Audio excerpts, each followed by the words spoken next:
자, 코로나19 신규 확진자가 463명 발생을 했습니다. 일일 확진자 수 오랜만에 400명대로 내려오긴 했습니다만 이게 주말 영향이다 이런 얘기들 많이 들으셨죠. 확산세가 꺾인 것으로 보기엔 어렵다는 판단도 꽤 많이 나오고 있는데요.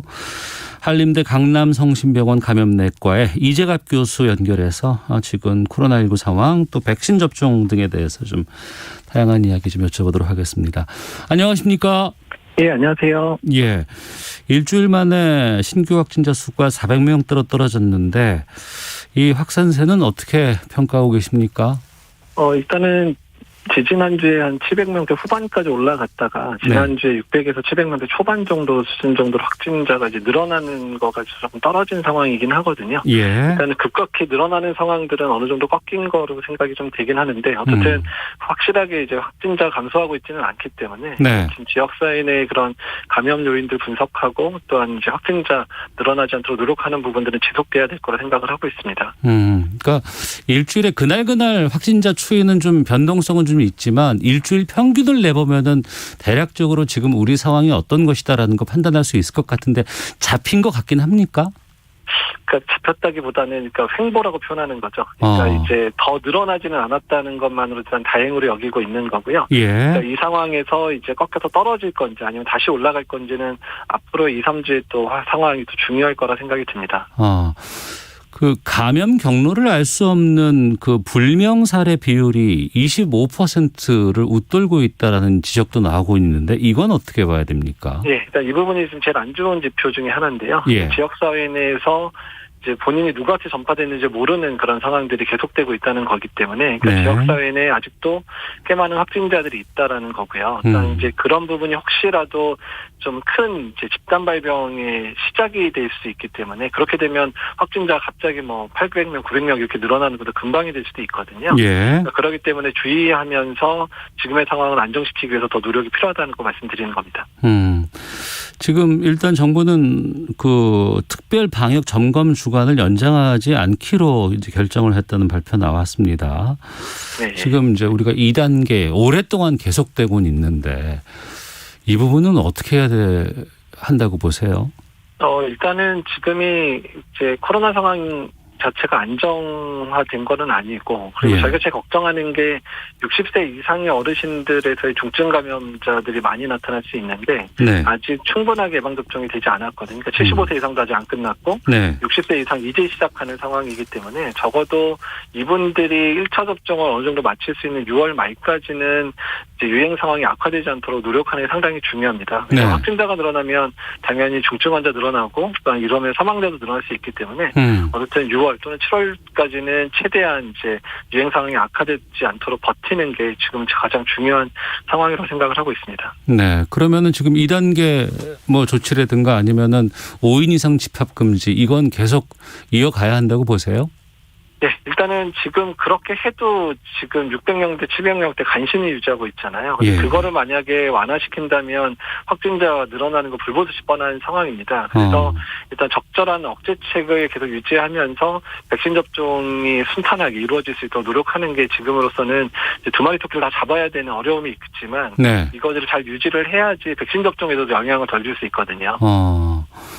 5월이 가정의 달이고 뭐 어린이날이 있었고 또 주말에 어버이날도 있었고 계속해서 또 이제 부처님 오신 날이든가 여러 가지 행사가 많은 달이거든요. 이럴 때 좀 어떻게 행동하는 게 바람직하다고 보세요? 안 나갈 수 있으면 가장 좋은데 또 그러기도 쉽지 않아서. 예, 쉽지는 않죠. 게다가 이제 가족들하고의 만남이 중요한 시기인데 지금 저희가 작년 추석도 그렇고 올해 설도 그렇고 가족들이 좀 같이 모여서 편안하게 식사를 해보신 적이 없으시잖아요. 그거 너무 길어졌어요. 예, 그래서 근데 어쩔 수 없지만 일단은 한결 이제 어르신들 예방접종을 다 하시고 나면 이런 가족들 특히 어르신들 모시고 식사하고 이런 거는 훨씬 한결 더 나아질 거거든요. 그러니까 그때까지만 좀 참아주시면 어떨까. 이제는 좀 이제 시간이 정해진 참는 시간이거든요. 예전에는 한도 끝도 없이 계속 참아야 된다 얘기만 들으셨지만 일단 어르신들의 예방접종이 어느 정도 끝나는 시기가 되면 일단은 어르신들이 전반적으로 이제 코로나에 중증 감염 확산을 줄어들다 보니까 조금 더 안정된 상황을 맞이할 수 있으니까 그때까지만이라도 조금만 더 노력을 해주시기를 부탁드리는 겁니다. 네, 백신 이야기는 잠시 뒤에 좀 해보겠고요. 네. 최근에 울산이라든가 뭐 부산 경남 지역으로 변이 바이러스가 많이 지금 등장을 했고 이 확산세가 무섭다더라라는 얘기 나오고 있거든요. 네. 지금 우리나라 특히 이제 각 지역별로 좀 변이 바이러스 양상이 다릅니까? 일단은 아직까지는 이제 국소적으로 발생하는 패턴이기는 합니다. 그래서 전국 단위의 검사를 통해서 보면 아직 전국적으로 확산된 건 아닌데, 네. 대개 변이 바이러스가 국소적으로 유행하면서 점진적으로 확산되는 패턴들을 보이게 되기 때문에, 그러니까 이 부분에 대해서 전국적 확산이 되는지에 대한 모니터링, 그러니까 전국에서 확진자 발생할 때마다 이제 일부 환자들에 대해서는 계속해서 변이 바이러스 여부를 확인을 하고 있는 중이고요. 네. 질병관리청에서 어쨌든 그런 부분을 강화하면서 우리나라에서 변이 바이러스가 얼마나 유행하는지를 모니터링을 잘 해야 되고, 또 변이 바이러스 중에서 일부는 이제 울산에서 유행하는 경우는 영국발 변이라서 전파력이 강해지는 변이도 있고, 예. 특히 또 이제 부천에서 집단 발병할 때 나온 남아공 변이 같은 경우는 백신의 효과를 떨어뜨릴 수도 있기 때문에 어떤 종류가 유행하는지에 따라서 일단은 이제 그런 방역의 방법이나 이런 부분이 달라질 수도 있기 때문에 네. 어쨌든 전반적인 유행 상황들을 보고 앞으로의 방역 상황들에 대해서 이제 정밀하게 조정이 필요할 수도 있습니다. 그러면 지금 남아공 변이라든가 뭐 영국 변이라든가 이런 것들이 좀 지역에 좀 한정돼 있다고는 하더라도 공공연하게 많이 지금 들어와 있다. 우리가 이렇게 볼 수밖에 없겠네요. 이제 점진적으로 이제 분명히 확산은 될 건데요. 예. 근데 변이 바이러스 확산도 어차피 지역 사회내 감염이 많아지면 변이 바이러스도 더 빨리 이제 주종으로 이제 변할 수가 있거든요. 네. 그러니까 전반적인 유행 상황을 가라앉히는 것 자체가 변이 바이러스를 억제하는 측면도 당연히 있게 되고요. 일단 백신 접종도 서둘러서 맞추는 것 자체가 변이 바이러스가 백신 효과를 떨어뜨려도 100% 떨어뜨리는 건 아니기 때문에 네. 일단 예방 효과가 있기 때문에 어떻든 백신 접종도 잘하고 유행 상황을 철저히 막는 것 자체가 변이 바이러스의 유행을 잡는 데도 중요한 포인트가 될 수 있습니다. 네. 이 변이 바이러스 여부는 PCR 검사로도 바로 확인할 수 있습니까? 아직까지 이제 PCR 방법만으로는 되지 않기 때문에 예. 전체 유전자를 다 분석해야 되는 시퀀싱 방법을 동원해서 지금 하고 있거든요. 그래서 특정 변이에 대해서는 이제 PCR 방법들을 이제 만들려고 하고 있기는 하지만 아직까지는 이 시퀀싱 방법이 시간이 좀 많이 걸리고 인력이 많이 소요되는 측면 때문에 네. 많은 숫자 검사를 하고 있지는 못하고 있습니다. 앞서 영국발 변이는 뭐 전파력이 강하다고 하셨는데 또 일부 변이 바이러스는 중증도 이런 것들이 영향을 미치지 않는다더라 뭐 이런 얘기도 나오곤 있거든요. 그러니까 무증상으로 퍼뜨린다더라 뭐 이런 얘기도 나오는데 좀 확인 좀 부탁드리겠습니다. 일단 지금 영국발 변이의 특징 중에 하나가 일단은 이제 전파력이 늘어난 이유 중에 하나를 바이러스의 배출 자체가 좀 더 길게 배출된다라는 얘기가 있으면서 전파력이 좀 강해진 거라고 얘기가 나오고요. 예. 근데 다만 무증상 감염기에서도 바이러스 배출이 좀 더 이제 오래 배출되더라 이런 얘기가 있었기 때문에 그게 이제 유행을 좀 더 강하게 한다 이런 얘기가 있고요. 일부 중증도도 좀 올리는 것 같다는 얘기가 사실 있습니다. 근데 이 중증도를 올리는 부분이 헷갈리는 부분들은 네. 전파력이 강해져서 환자가 많이 발생하면 의료 체계에 부담을 주게 되고 그러면 당연히 이제 사망자가 늘어나는 거하고 또 겹치게 되기 때문에 이게 변이주의 고유된 특성인지 아니면 이게 이제 의료 체계에 부담이 줄 정도로 확진자가 많아서인지는 아직까지 명확하게 구분이 되고 있지는 않습니다. 네.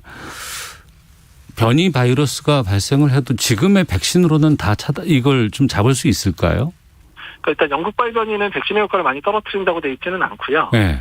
그다음에 이제 남아공발 변이나 브라질발 변이는 한 20-30% 정도는 떨어뜨리기는 하지만 일단 중증을 예방하는 효과는 많이 떨어지지 않더라. 70-80% 정도의 중증 예방 효과는 남아있다 이렇게 얘기가 되고 있어서 일단 현재까지의 변이에 대해서는 지금 백신을 충분히 접종하는 것만으로도 일단 어느 정도의 억제 효과는 있을 수 있을 것 같고요. 네. 좀 더 이제 백신의 효과가 떨어질 만한 변이가 나오든지 아니면 시간이 지나서 항체가 떨어지게 되면 변이 바이러스에 또 걸릴 확률이 높아지니까 중간에 이제 부스터샷 얘기가 나오잖아요. 그러니까 이제 변이 바이러스 때문에 이제 부스터샷, 그러니까 추가 접종 얘기가 이제 공론화될 시기가 뭐 7, 8월 넘어가면 이제 그런 부분들이 공론화될 가능성이 높습니다. 그 부스터샷이라고 하는 거는 지금 현재로서는 백신을 2번 접종하면은 항체가 완전히 형성된다 이렇게 보고는 있는데 2번으로 부족할 것 같으니 한 번 더 맞아야 된다 이런 뜻인 거죠? 예, 그렇습니다. 일단 이제 항체도 초반에 높이 형성되지만 시간이 지나면 떨어지게 되잖아요. 근데 항체가 많이 떨어지면 변이 바이러스에 기존 바이러스보다 변이 바이러스에 감염될 확률은 높아지니까 네. 중간에 한 번 더 접종을 해서 항체까지 다시 올려서 변이 바이러스에 대한 이제 저항력을 좀 더 키우겠다라는 개념이 이제 첫 번째 개념이고, 두 번째는 아예 부스터샷을 맞을 때 변이 바이러스에 잘 듣는 형태로 업데이트된 백신을 맞는 방법도 있거든요. 이 두 가지 방법 다 정부 차원에서나 이제 전 세계적으로 같이 논의되고 있는 방법입니다. 지금 뭐 선진국이라든가 대부분의 국가에서 이제 백신 접종 진행하고 있는 상황에서 인도 같은 경우에는 네. 10,000명대로 떨어졌다가 지금 40만 명대까지 올라서 버리고, 여기서는 정말 어떤 변이가 나올지도 모르겠다라고 좀 두려워하시는 분들도 계시는데, 이 부분은 어떻게 판단하시나요? 일단 이제 인도 자체에서 이런 집단 발병, 그러니까 그 확진자가 늘어난 측면들은 이제 3월 초에 10,000명까지 떨어지면서 사회적 거리두기 단계를 급격히 완화시키면서 예. 정치적인 이유도 있는데요. 그러면서 집단 수백만이 모이는 그런 종교 집회도 열리고, 그다음에 정치 집회도 계속 열리는 상황 때문에 이제 벌어진 상황입니다. 그래서 거의 40배가 넘는 지금 40만 이상의 환축진자가 나오고 있고, 네. 백신 접종은 한 10% 정도 넘은 상황인데, 백신 접종이 어느 정도 이제 궤도에 오르기 전에 사회적 거리두기 너무 빨리 풀어서 생긴 문제거든요. 그러니까 이 부분은 우리나라에서 타산지석 삼아야 됩니다. 그래서 백신 접종이 충분히 되지 않은 상황에서 사회적 거리두기를 너무 완화시키면 인도처럼 확진자가 확 늘어나는 상황이 생길 수도 있기 때문에 사회적 거리두기 단계는 점진적으로 낮추는 방식으로 하면서 백신 접종률을 계속 올리는 그런 전략을 우리나라도 가져야 된다라고 이제 표현할 수 있겠습니다. 예. 그 백신 얘기 좀 여쭤볼까 하는데, 지금 오늘부터는 60대 대상으로 접종 예약 시작이 됩니다. 네. 이제 뭐 온라인이라든가 주민센터 통해서 이제 도움 받고 내가 언제 맞겠습니다라는 예약을 하시면 되는 건데, 많은 분들이 아니 이거 맞으면 이상 반응이 걱정이 된다. 거기다가 뭐 여기저기서 막 아프다더라. 뭐 차라리 안 맞는 게 낫겠다. 이런 얘기들 막 좀 들리고 있거든요. 네. 어떻게 보세요?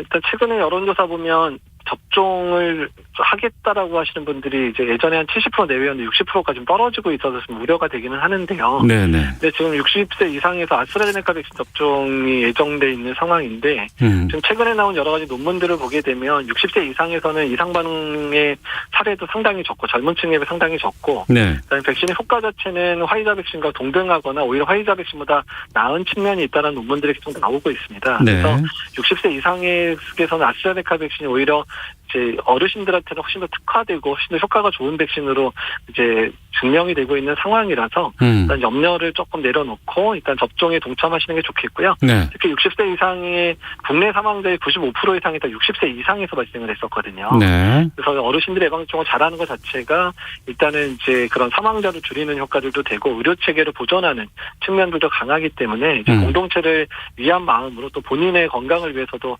예방접종에 동참해 주셨으면 좋겠습니다. 네. 아니 그러니까 뭐 여성들이 이상 반응이 더 많고 또 젊을수록 더 아프다더라라고 하는데 맞습니까 이건?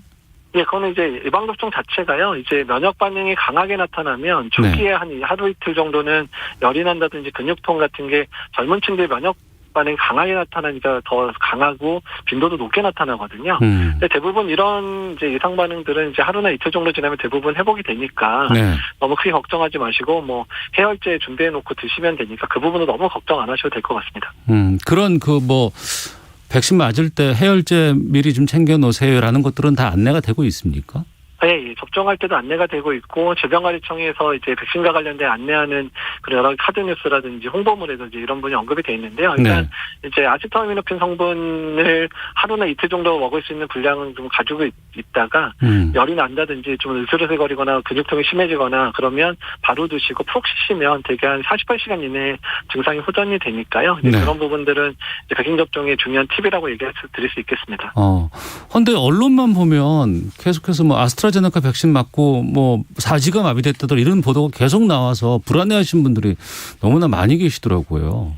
네, 사실 이제 그런 이상 반응을 겪고 계신 분들은 상당히 안타깝게 생각이 들고요. 또 예. 그 부분에 있어서는 정부 차원에서 이제 이게 아스트라제네카의 인과관계가 있는지 조사도 하고 있고 여러 가지 이제 보상 방법들을 논의하고 있으니까 그런 부분으로 이제 해결은 해야 되긴 하는데 네. 실제로 빈도는 매우 낮은 상황입니다. 그렇게 발생하시는 분 자체는.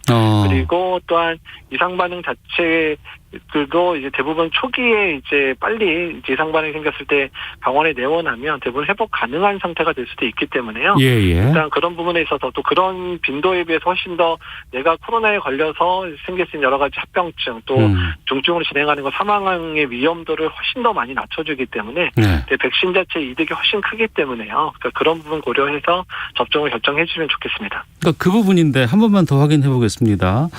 그러니까 나는 차라리 그냥 코로나 무증상이라서 그냥 걸리고 말지 나는 백신을 안 맞겠다라고 하시는 분들 계시는데 그런 분에게는 어떻게 말씀하시는 게 바람직해요? 지금은 이제 60세 이상의 어르신들 중에서는 무증상으로 회복되시는 분들보다는 증상도 생기고 뭐 폐렴도 생기고 중증으로 진행할 가능성이 상당히 높기 때문에 네. 60세 이상 어르신은 반드시 접종을 하셔야 되는 상황이고요. 그다음에 여러 가지 위험도를 봤을 때 20대부터 50대에 해당되는 분들도 이제 사람에 따라서는 중증으로 진행하는 경우도 꽤 있습니다. 네. 그리고 이제 20대에서 이제 40대 정도의 분들은 걸리더라도 가볍게 하려니까 내가 꼭 맞아 이렇게 생각하시는 분들이 많은데 네. 일단 본인이 이제 어떤 중증에 들지 말라는 법도 없을 뿐더러 또 본인이 접종을 통해서 본인과 같이 살고 있는 또는 본인이 만나야 되는 이제 부모님 또한 이제 할머니 할아버지들을 보호할 수 있는 측면들도 꼭 있거든요. 네네. 그러니까 이제 그런 공동체를 이제 위한 마음까지 합쳐서 예방 접종에 동참해 주시면 좋겠다는 생각을 하고 있습니다.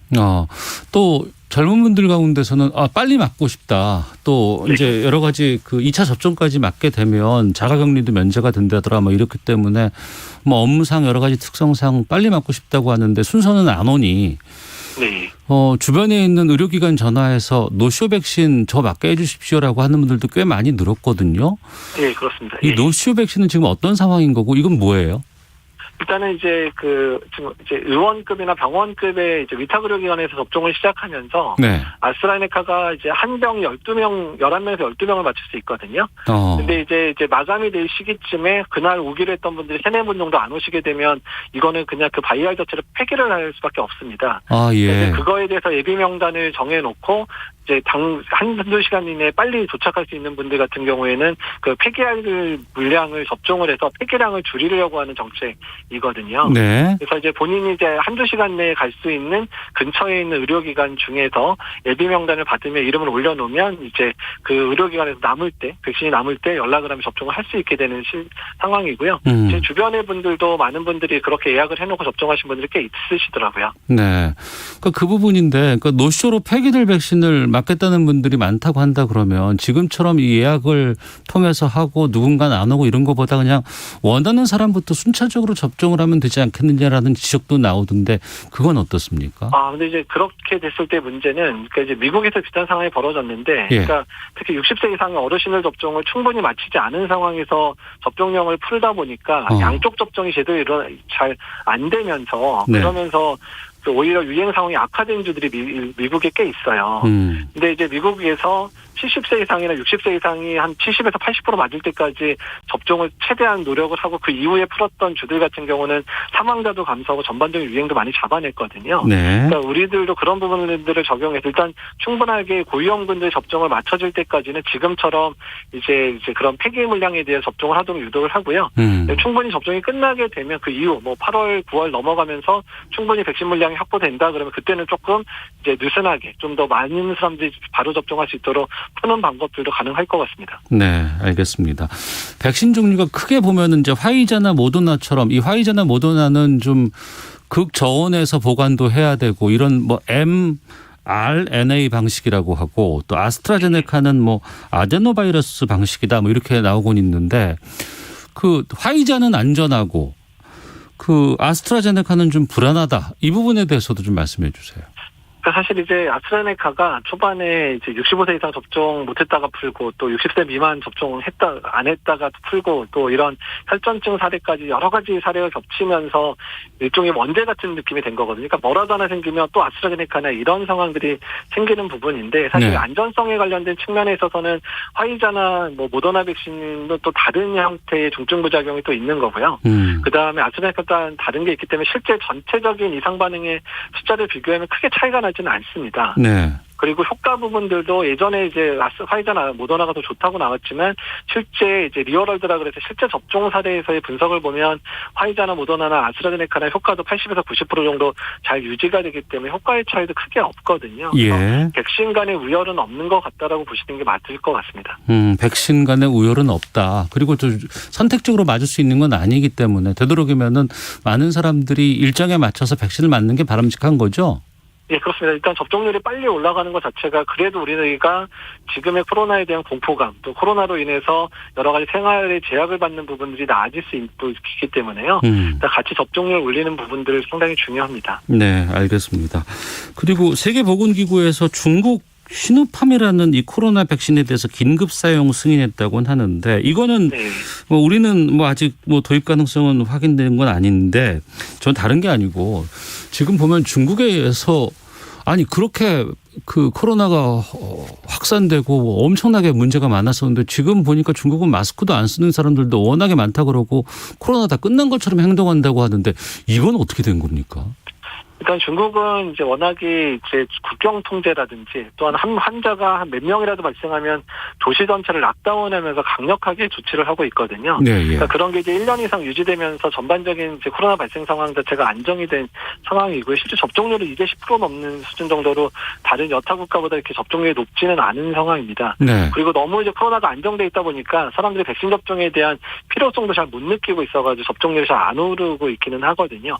어쨌든 강력한 통제에 의해서 생길 수 있는 코로나로부터의 자유이기 때문에 예. 이런 민주주의 국가, 특히 우리나라나 이런 국가에서 활용하기는 이렇게 쉬운 방법은 아니라고 생각하시면 될 것 같습니다. 우리는 지금 11월 집단 면역 달성을 목표로 하고 있잖아요. 네. 근데 뭐 지난주부터 집단 면역이라는 거 없다더라. 계속해서 우리는 코로나19와 함께 살아야 된다. 이렇게 또 지적하는 전문가들도 나오고 있다고는 하는데 이 부분은 어떤 겁니까? 일단 이제 집단 면역의 효과 부분, 그러니까 결과론적 부분을 어떻게 생각하느냐에 따라 다른데요. 일단 예. 많은 전문가들이 공통된 의견은, 그러니까 코로나는 토착화될 거다. 그래서 저희 우리나라에서도 이제 겨울마다 유행하는 바이러스로 살아남을 거다라고 예상을 하고 있어서, 예. 그러니까 우리가 생각하는 완전 종식, 코로나가 없는 세상에 살 수 있을 가능성은 거의 없다고 봅니다. 이건 모든 전문가들이 동일하게 생각하고 있고요. 예. 다만 집단 면역의 결과를 종식이라고 생각하지 말자라는 의미로 생각하시면 됩니다. 그러니까 11월에 뭐 전국의 70%가 맞았으면 코로나가 없어져서 모든 사람이 마스크 벗고 모든 사람이 예전과 동일하게 생활할 수 있다. 이런 상황은 절대 오지 않거든요. 예. 당연히 코로나에 의한 산발적인 발생이나 또 겨울철에 재유행이나 이런 게 언제든 올 수도 있고 변이 바이러스 때문에 유행이 또 강화될 수도 있는 상황인데 하지만 그 정도의 접종을 하게 되면 중증 환자 사망자 많이 줄게 되고 예. 또한 대규모의 이제 그런 확진자가 발생할 상황들은 이제 많이 없어지기 때문에 조금 더 안전한 상황에서 살 수 있다가 되는 게 집단 면역의 목표라고 보시면 될 것 같습니다. 그러면 집단 면역이라고 하면은 제가 수치가 맞는지 좀 확인해 주세요. 전 국민의 한 70% 이상이 백신을 맞으면 그때가 좀 달성이 되는 겁니까? 그러니까 이제 그거는 상황에 따라 다를 수도 있고요. 변이 바이러스의 영향에 따라 이제 더 많은 사람이 접종해야 되는 상황이 될 수는 있어서 70%는 절대적인 숫자는 아닙니다. 어쨌든 많은 분들, 훨씬 더 많은 분들이 접종을 하게 되면 그만큼 코로나 상황이 사망자 또 중증 질환자도 훨씬 감소할 거고 전반적인 유행 상황이 일부 접종을 안 한 분들이나 접종 효과 떨어지는 분들의 산발적인 감염 수준까지 떨어지게 되기 때문에 네. 일단 우리가 이제 뭐 실내에서의 마스크 착용하고 이런 건 계속 되겠지만 어쨌든 전반적인 사회적 거리두기 단계는 완화시킬 수 있는 상황은 될 거다라는 정도로 이해를 하시면 될 것 같습니다. 그러면 우리가 11월까지 목표로 했던 집단 면역이 달성이 돼요. 네. 그럼 그 다음부터는 그 전으로 다시 돌아갈 수는 없는 건가요, 그러면? 그렇죠. 그러니까 왜냐하면 백신 접종을 100%한 것도 아니고 백신의 효과가 100%도 아니잖아요. 예. 게다가 변이 바이러스의 영향도 있을 수 있기 때문에 어쨌든 이제 이런 고위험 시설이나 이런 데서의 마스크 착용은 아마도 내년까지는 계속 해야 될 상황들이 이어질 겁니다. 근데 다만 뭐 5인 이상의 집합 금지나 이런 것들은 뭐 백신 접종자들끼리는 서로 만날 수 있게 하고 네. 뭐 요양병원에 면회 안 되는 거 면회도 가능하고 이제 이런 정도의 좀 훨씬 더 나은 상황은 이제 우리가 맞이할 수 있게 된다는 얘기죠. 하지만 그때도 백신을 안 맞으신 분들은 그런 뭐 자가격리라든가 이런 조치들은 있을 수 있겠군요. 그렇죠. 그러니까 그런 이제 이제 안 맞은 분들이나 효과가 떨어지는 분들은 코로나에 또 걸릴 수 있는 상황은 또 계속 발생할 거거든요. 예, 예. 그러니까 이제 그런 부분을 최소화하는 노력들은 계속돼야 됩니다. 알겠습니다. 끝으로 지금 이제 백신 접종 계속 시작되는 상황인데 여기에 대해서 국민께 하실 말씀 있으시다면요. 일단 이제 접종 동의율이 좀 많이 떨어지고 있는 상황인데 예. 우리가 모두 같이 코로나로부터 그래도 좀 더 나은 삶을 살려면 백신 접종률이 올라가야 되거든요. 네. 국민들께서도 여러 가지 이상 반응이나 이런 부분들을 의료진과의 상담을 통해서 좀 설명 잘 들으시고 되도록이면 접종에 동참해 주셨으면 좋겠다는 생각을 하고 있습니다. 알겠습니다. 오늘 말씀 여기까지 듣겠습니다. 고맙습니다.